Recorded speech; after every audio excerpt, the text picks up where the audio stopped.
Et salut à tous et bienvenue dans le Comic Club. On se retrouve pour un compte rendu de lecture sur les nouvelles parutions, les 3 tomes 1 de la gamme Absolute chez DC Comics, de DC Comics publiés chez Urban Comics en France. Donc on a Absolute Batman tome 1, Absolute Superman tome 2, tome 1, Absolute Wonder Woman tome 1. Du coup, donc je les ai lus très vite. Franchement, les 3 se lisent bien, se lisent très très vite. On est vraiment emporté. Et globalement, avant de rentrer dans le détail, écoutez, ces 3 comics là, globalement, le bilan est très très positif. Donc si vous avez vu la précédente vidéo, j'avais dit qu'il y en avait un que j'avais adoré, un que j'avais aimé moyen et l'autre bof pour le moment. Donc je vais vous montrer tout ça. Donc écoutez, on va commencer par Absolute Batman, vu que c'est la tête d'affiche de l'univers. Hop, on en reparlera après de ceci. Donc Batman, Absolute Batman, donc le retour de Scott Snyder sur le personnage, accompagné de Nick Dragotta. Donc pour le premier tome, c'est qu'il y a tout est fait par Nick Dragotta. Je sais que j'ai vu déjà en VO qu'il allait être remplacé. Je sais plus si c'est Sandoval. Je sais plus, mais du coup, il alterne dans les prochains tomes avec un autre dessinateur qui globalement est très bon aussi. Donc ça, c'est la première chose. Donc, si vous ne l'avez pas vu, nouvel habillage pour Urban pour ces séries-là. Donc on a toujours le petit immeuble avec le tome. Et on a plus le dos noir avec une couleur et le nom de la série. Là, on a une petite typographie différente pour chaque. Attendez, je vous montre ça. Hop, petite typographie différente. Le logo du personnage dans la gamme Absolute, qui est le même globalement pour Wonder Woman et Superman, mais pas pour Batman. Et chacun a une couleur. Donc ici, le gris pour Batman. Ensuite, au dos, fini le série en cours avec un petit résumé. On a une phrase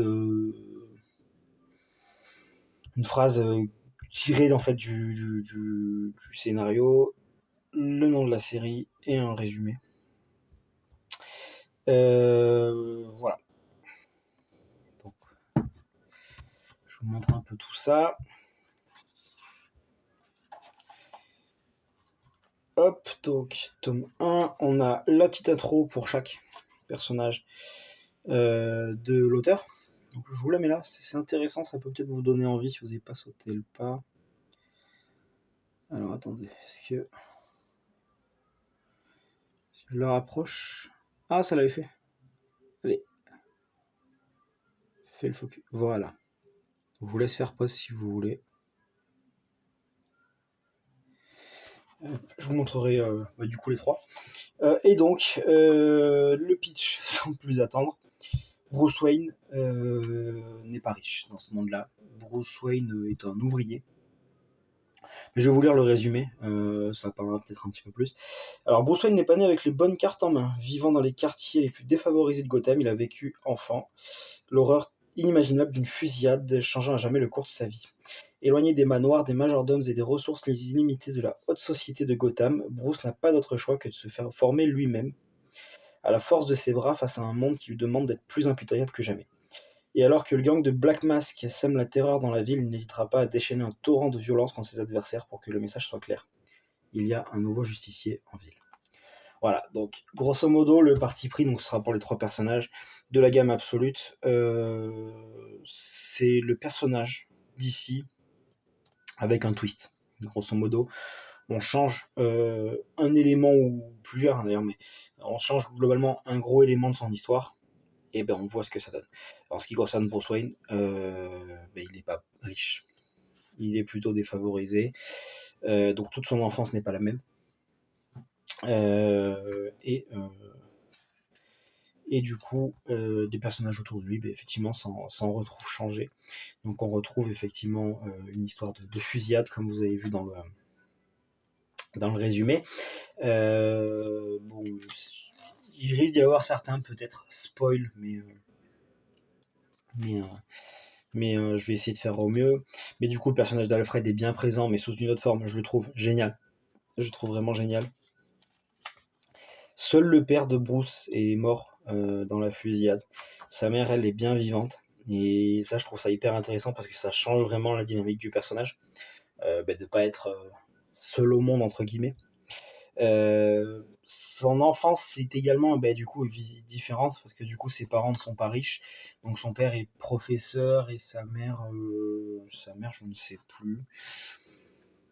Donc du coup voilà, son enfance est différente. Il a des amis dont les noms sont... Je cherche une planche spéciale, je la trouve pas. Dont les noms sont bien connus dans l'univers d'ici.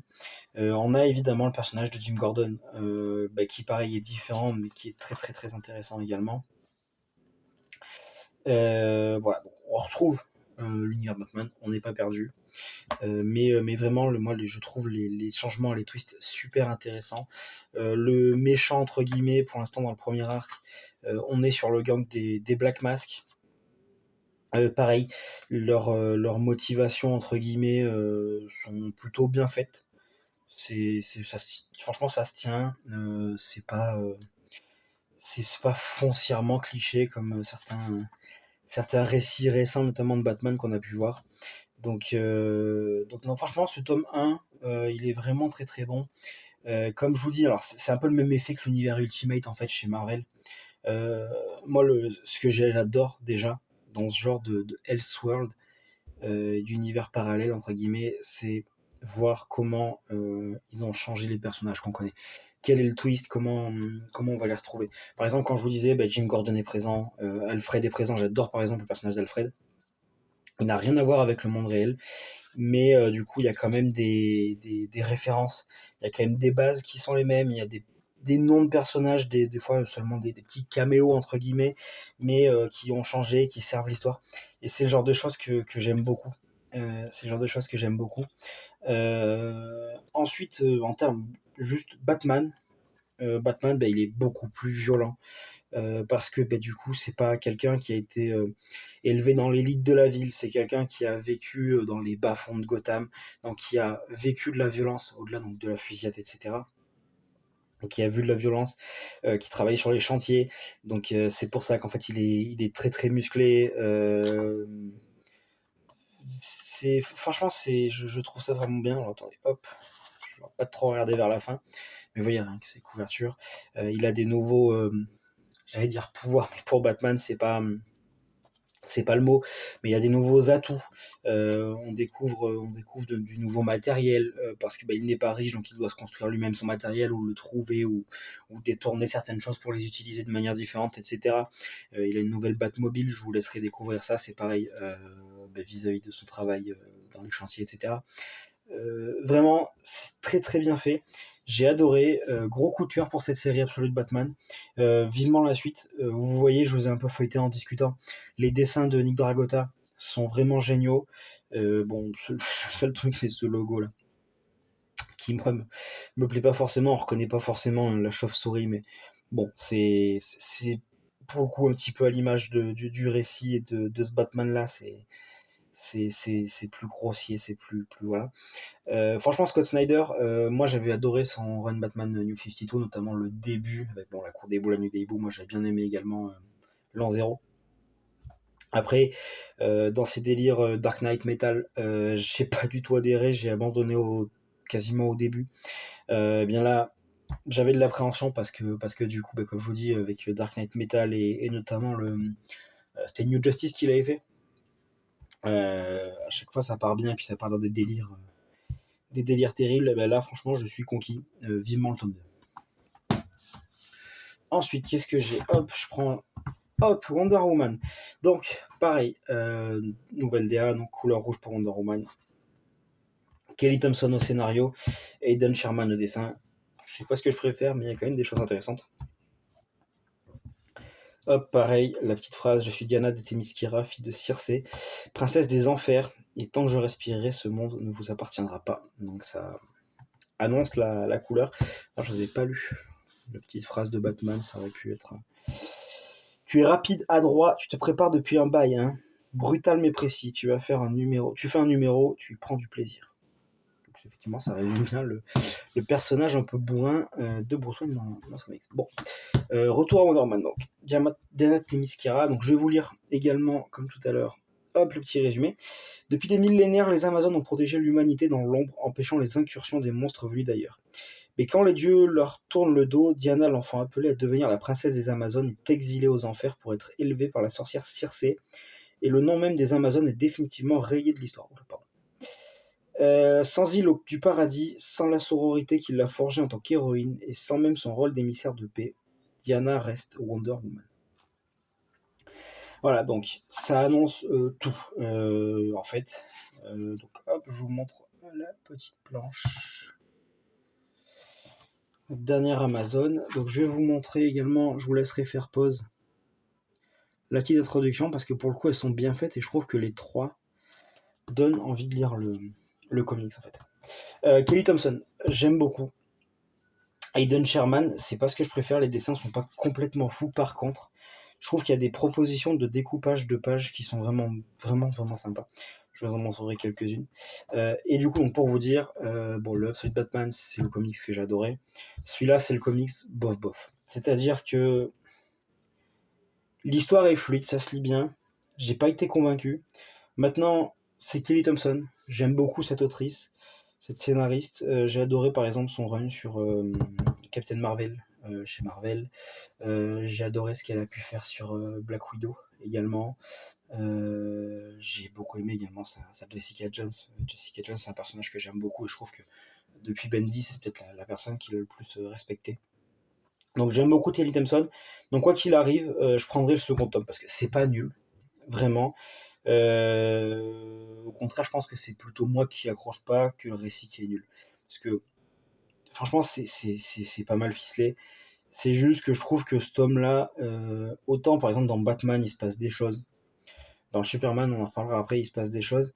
Là, en fait, je trouve que les 5 numéros qu'il y a, ça avance pas des masses, en fait. Ça plante le décor. C'est pour ça que j'ai moins accroché. Donc je vais vous montrer un petit peu ça. Grosso modo, donc comme c'est écrit dans le résumé, Diana n'est pas élevée sur l'île du paradis. Elle a été exilée aux enfers par les dieux. Vous découvrirez pourquoi, comment, etc. Elle va être élevée par Circé, donc, en enfer. Donc du coup, elle va apprendre beaucoup de magie. Donc ses armes, vous voyez, elle a une grosse épée. Elle pratique la magie. Elle a un Pégase squelette. Voilà, vous voyez, quand je vous disais les découpages de pages, déjà, bon, ça c'est un peu plus simple, mais déjà je trouve ça sympa. Parce que bon, effectivement, les dessins, on n'est pas sur du Nick Dragota ou sur du Rafa Sandoval, comme on peut avoir de part et d'autre. C'était celui qui m'a le moins plu. Également côté dessin. Donc le pitch, grosso modo, tout le long du comics, c'est un peu le cas pour les trois, on va avoir une trame dans le présent et on va avoir plusieurs retours dans le passé, plusieurs flashbacks qui expliquent en fait comment on est arrivé là. Donc grosso modo, dans le présent, un gros monstre attendez, je prends le début, c'est pas du spoil, vous voyez, c'est le tout début. Une espèce de pyramide inversée apparaît à Gateway City avec plein de monstres qui en sortent. Wonder Woman va se dresser devant elle, sauf que personne ne la connaît. Et on voit son passé, pourquoi elle a été exilée aux enfers, comment Circé l'a recueillie et élevée, comment elle a appris la magie. Souvent, bon, c'est fait, on a l'habitude de manière intelligente, c'est-à-dire qu'on la voit par exemple utiliser un pouvoir. On va voir en flashback comment elle l'a appris, ce genre de choses. Il y a évidemment Steve Trevor qui n'est pas tout à fait pareil que dans l'univers normal. Donc vous voyez. J'aimerais vous montrer une ou deux pages qui m'avaient marqué dans la découpe. Que j'avais trouvé très intéressante. Bon, je vais voir en feuilletant. Donc on a évidemment plein de personnages de l'univers de Wonder Woman. On a Circé, on va voir Eta. Voilà, par exemple, vous voyez, je trouve que le découpage de la page là, avec les cheveux de Circé plus ou moins autour est vraiment génial. Il y en a un à un moment donné où c'est plus vers le début, je crois. Hop, on va éviter d'aller vers la fin pour pas spoil. Bon, je vais le retrouver. Non, je vais continuer. Du coup, ouais, je vous dis, donc il y a plein de personnages. Donc, comme tout à l'heure dans le Batman, c'est hyper plaisant de voir des personnages et de voir qu'est-ce qu'ils en ont fait en fait, qu'est-ce qu'ils ont changé pour en arriver là. Par exemple, là, vous voyez, le découpage raconte une légende avec le découpage en amphore. À un moment donné, il y a une hydre et le découpage fait les dents de l'hydre. Vous voyez là avec le logo de Wonder Woman, ce genre de choses. Franchement, c'est vraiment super bien fait. Malgré le trait qui moi me plaît pas trop, je trouve qu'il y a quand même une proposition intéressante. Et c'est déjà très bien. Maintenant, voilà, comme je vous disais, moi je trouve ça bof parce qu'en fait, il y a le monstre qui arrive au début du comics. Dans le dernier numéro, on bat le monstre, il se passe quelque chose, un cliffhanger à la fin, et globalement, bon, on reste un peu sur notre fin quand même. On reste un peu sur notre fin, et moi j'avoue que la Diana qui utilise beaucoup de magie, c'est un petit peu moins ma came. Effectivement, moi j'aime bien plus le côté mythologique en fait de Diana et guerrière qui se bat avec une épée, etc. que le côté magique. Maintenant voilà, c'est plutôt bien amené. On a l'histoire du coup de la magie, etc. Donc c'est plutôt bien fait. Mais c'est vrai que j'accroche moins que par exemple la série en ce moment en cours de Tom King, le Wonder Woman hors la loi, qui est vraiment génial. Mais je demande à voir la suite parce que c'est quand même pas nul. Comme je vous dis, c'est plutôt moi qui n'ai pas accroché. Parce que Kelly Thompson, je lui fais confiance pour faire quelque chose d'intéressant. Et puis dans tous les cas, voilà, comme je vous dis, moi j'ai pas accroché parce que surtout ça avance pas beaucoup. Mais maintenant le décor est planté, donc dans les prochains tomes, normalement ça devrait avancer. Et pour finir, Absolute Superman avec cette couverture magnifique, c'est peut-être ma préférée des trois, de Jason Aaron et Rafa Sandoval. Jason Aaron, j'en attendais beaucoup, parce qu'il m'a un peu trahi récemment avec les Avengers. Donc voilà, il fallait qu'il se rattrape. Il s'est rattrapé. Hop, je vous montre vite fait, voilà, Superman en bleu, le petit résumé qu'on va lire ensemble. Sur la lointaine planète Krypton, hors de l'agitation des grandes villes et de la hiérarchie des classes, Kal-El vit une enfance heureuse avec ses parents fermiers et son chien Crypto. Cependant, le pillage des ressources naturelles orchestré depuis des millénaires par la guilde scientifique menace de détruire Krypton ainsi que la vie idyllique du garçon.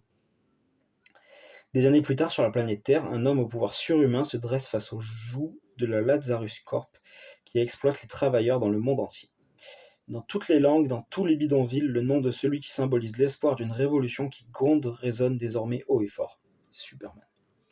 Et donc la petite phrase d'accroche, est-ce que les terriens savent à quel point cet endroit est précieux? Donc ça plante un peu le décor, ça va parler de lutte de classe, ça va parler également d'exploitation des ressources, et de faire attention aux ressources que nous avons. Et donc c'est vu comme ça, effectivement ça donne très envie. Je vous montre l'introduction de Jason Aaron, je vous laisserai faire pause.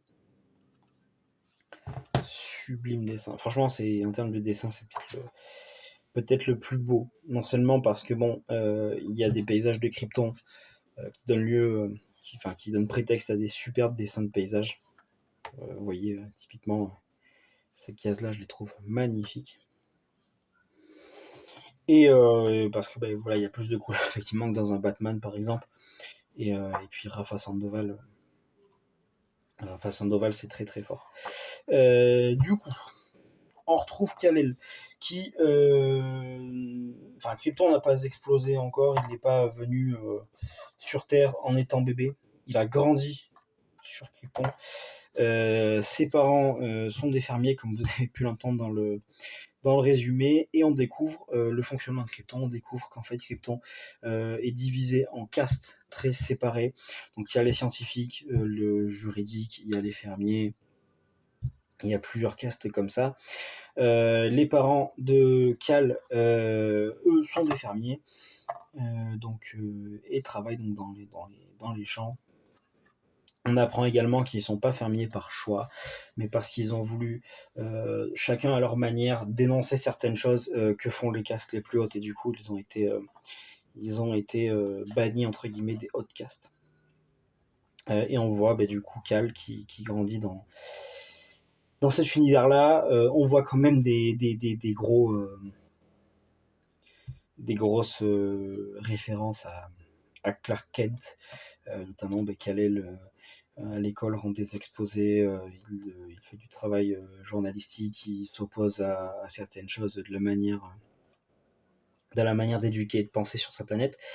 Et comme Wonder Woman, et comme Batman un petit peu, on a le présent sur la planète Terre, avec un Kal-El adulte qui comprend pas réellement tous les tenants et aboutissants, toutes les coutumes de la Terre.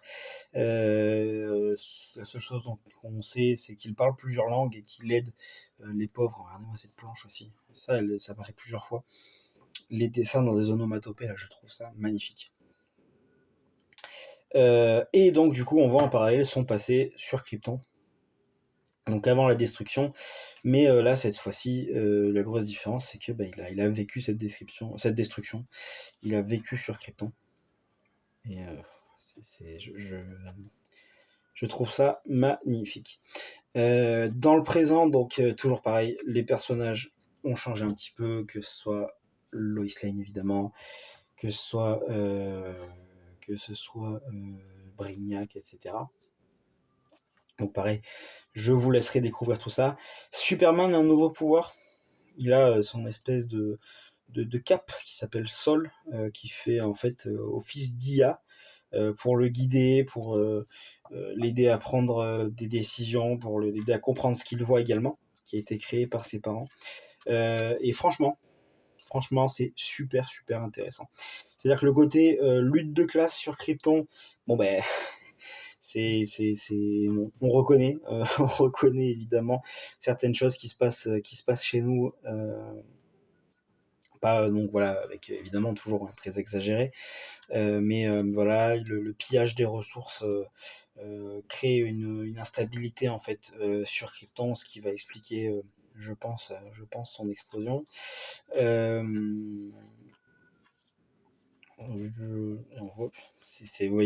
Chaque planche est un délice. On voit également du coup que fort de cette expérience-là, Cal ne veut pas reproduire les mêmes erreurs que Krypton sur Terre. Le problème étant que il est le seul à voir les choses comme ça et à penser comme ça.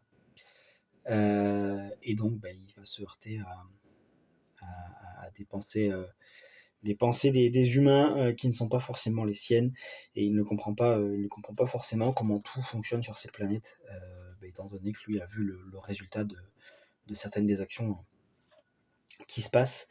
Et donc on voit également sur Terre des groupes de résistants. Parce que l'histoire, en fait, globalement, là où il se passe au début, c'est qu'une grosse société, Lazarus Corp, oblige des travailleurs dans les pays, notamment d'Amérique du Sud, les pays pauvres, à extraire des ressources pour eux. Et donc du coup, il y a une histoire non seulement de lutte de classe, il y a une histoire non seulement d'exploitation, de surexploitation même des ressources, mais il y a également une histoire d'oppression entre les différentes classes. Et c'est tout ça en fait qui est mis en perspective entre Krypton, où ça a complètement déraillé, où ça a amené la fin de la vie de la planète, et la Terre, où en fait Cal a espoir, Superman, de pouvoir changer ça et de pouvoir faire en sorte que ça n'arrive pas. Et franchement c'est super intéressant. J'ai beaucoup aimé. Jason Aaron est très très bon dans son récit. Encore une fois, comme je vous disais, les twists de chaque personnage sont vraiment bien. Ah oui, il y a toute une partie que j'ai adoré, j'ai trouvé ça très très intéressant aussi. Le côté Lazarus Corp est géré par une IA nommé Brainiac. Donc il y a tout cet aspect-là aussi, effectivement. On voit un petit peu les dérives, entre guillemets. On voit un exemple, par exemple, qui se passe dans le récit. Il y a un soldat qui doit faire son rapport sur notamment Superman après être rentré. Il fait son rapport à l'IA, donc il dit voilà, je pense pas que ce soit un danger, et on voit à un moment donné l'IA qui dit d'accord, donc nous considérons cet individu comme un danger. Euh, et effectivement, c'est très très intéressant. Voilà, on voit Brainiac en fait qui gère l'IA. Donc ouais, il y a cet aspect-là aussi. Franchement, le global est super intéressant, ça se lit très vite, je crois que je l'ai lu en 2 fois. C'est vraiment, moi j'ai plongé dedans. Que ce soit celui-ci ou Batman, j'ai rarement été immergé dans un comics aussi facilement, aussi profondément. Souvent, je lis en plusieurs fois, je lis une issue par une issue. Là, ceux-là, je les ai vraiment lus très très vite. Je suis resté accroché aux comics, et franchement, c'est vraiment une pépite aussi, ce Superman. J'ai vraiment vraiment beaucoup aimé. Du coup, bilan, les trois, la gamme absolue pour moi, pour l'instant, c'est une réussite. Les trois sont vraiment bons. Comme je vous disais, petit bémol pour Wonder Woman, mais plus du fait, je pense que je n'ai pas accroché qu'en fait ce soit foncièrement mauvais. Comme par exemple, peut l'être le Spider-Man de Zeb Wells. Euh, mais vraiment, si vous devez faire un choix, moi je partirais sur l'un de ces deux-là, voire les deux. Et peut-être celui-là avec un temps de retard, mais comme je vous disais, le décor est planté. J'ai bon espoir que dans le tome 2, l'histoire puisse avancer un petit peu plus, parce qu'il y a quand même beaucoup de choses à exploiter, beaucoup de choses à faire, en fait, dans ce monde-là de Wonder Woman, où elle a été élevée dans les enfers, etc., où l'île du paradis, du coup, a été sanctionnée par les dieux. Moi, tout ce que j'aime, c'est le côté mythologie de Wonder Woman, et je pense qu'il y a des choses à faire, du coup, de revenir sur l'île du paradis, etc. Donc j'ai bon espoir. Je continue pour l'instant les 3 séries. Dans tous les cas, comme j'ai fait par exemple avec les X-Men, je lis un peu le début. S'il y en a une qui est un moment où les 3, ou voilà, que je n'aime plus, je les arrêterai, je vous le dirai. Pour l'instant, je, les 3, je vais continuer les 3 parce que franchement les 3 sont prometteuses, et il y en a vraiment 2 déjà qui, je trouve, sont même au-delà du prometteur. Elles sont vraiment vraiment bien.